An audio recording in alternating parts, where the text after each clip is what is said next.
Vielleicht kommt dir der Vergleich von uns Menschen mit einem Biocomputer etwas befremdlich vor oder triggert dich gar.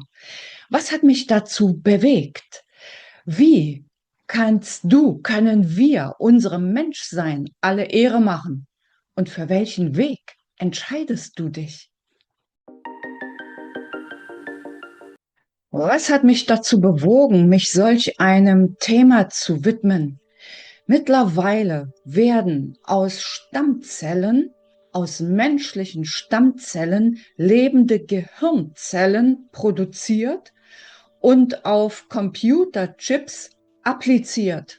Einfach weil sie schneller sind als bisherige Prozessoren und weil sie vor allen Dingen viel weniger Energie verbrauchen. Das ist die eine Seite.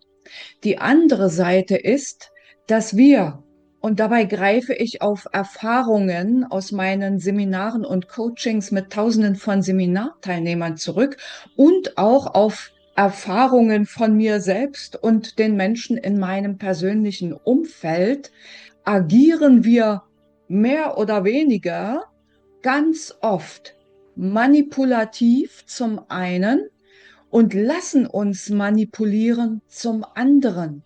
Mit anderen Worten, wir sind eigentlich gar nicht wir selbst. Wie wollen wir solchen Entwicklungen, wie anfangs beschrieben, Paroli bieten und uns als Menschen in unserem Menschsein qualifizieren?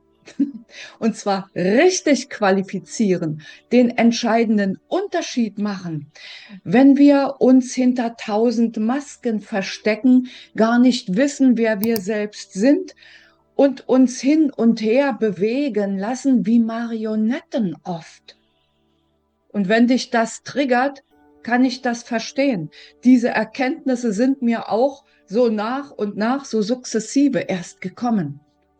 Wie können wir dann nun unserem Menschsein alle Ehre machen? Als allererstes, jeder und jede ist genau richtig, so wie er bzw. sie ist. Das mal als allererstes. Jeder hat in seinem eigenen Tempo seinen eigenen Erwachensweg, so will ich es mal nennen, seinen eigenen Seelenweg vor sich. Und das ist auch absolut richtig so.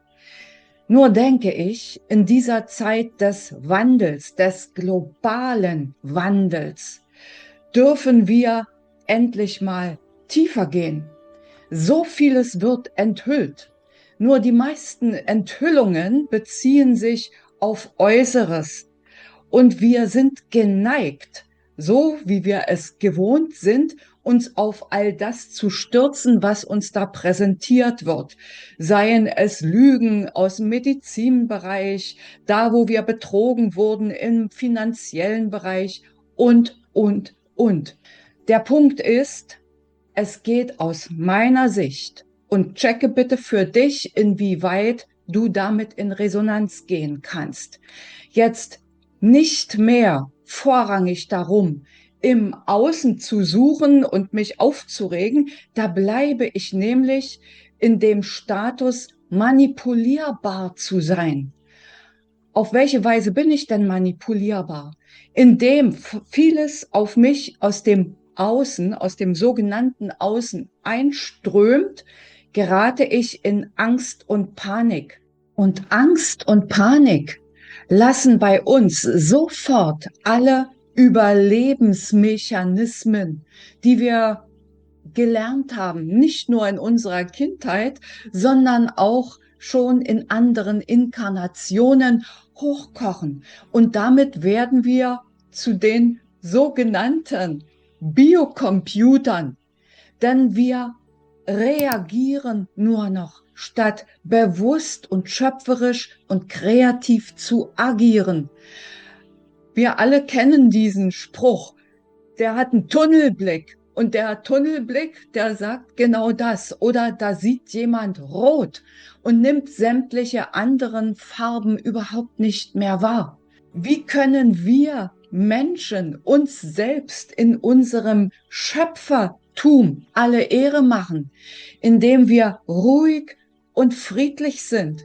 Wie kommen wir in Ruhe und Frieden? Jedenfalls nicht, indem wir uns im Außen orientieren und uns in die Opfermentalität begeben, sondern indem wir nach innen schauen, in unser Herz schauen, unsere Gefühle wahrnehmen. Diese Zeit des Wandels ist auch eine Zeit des Wandels für unser gesamtes Gefühlsleben, für unsere Empathie, für dieses Miteinander auf wahrer, ja, Augenhöhe heißt es zwar, eigentlich müsste es heißen Herzenshöhe. Und insofern können wir unserem Menschsein nur dann alle Ehre machen, wenn uns dieses Spektrum zur Verfügung steht. In meinen Meditationen und im Kontakt mit der geistigen Welt erfahre ich immer wieder, dass uns Menschen, und das ist im Grunde Gott gleich, der freie Wille gegeben ist. Das heißt, wir dürfen uns entscheiden, welchen Weg wir nehmen wollen. Ob wir weiter Spielball der Mächte sein wollen oder ob wir in unsere Schöpferkraft gelangen, indem wir erkennen und nach innen gehen, wer wir in unserem Wesenskern als Teil des All-Einen sind und das zum Ausdruck bringen. Natürlich, indem wir auch wahrnehmen, was um uns geschieht. Das heißt ja nicht, dass wir uns in die Eremitei begeben und von dort aus das Leben einfach nur beobachten oder von einem hohen Berg aus. Kann man mal machen, aber dazu sind wir ja auch nicht hier. Es geht darum, unsere Herzenskraft, unser Herzensfeuer zu entfachen und sicher zu sein in uns selbst. Damit hört es auf, dass wir so leicht manipulierbar sind und demzufolge auch andere nicht mehr geneigt sind zu manipulieren. Für diesen Weg wünsche ich dir und mir, uns allen, die besten Entscheidungen. Ich hoffe, du konntest die eine oder andere Inspiration aus diesem Video für dich entnehmen. Wünsche dir eine gute Zeit und sage bis zum nächsten Video oder Podcast. Tschüss.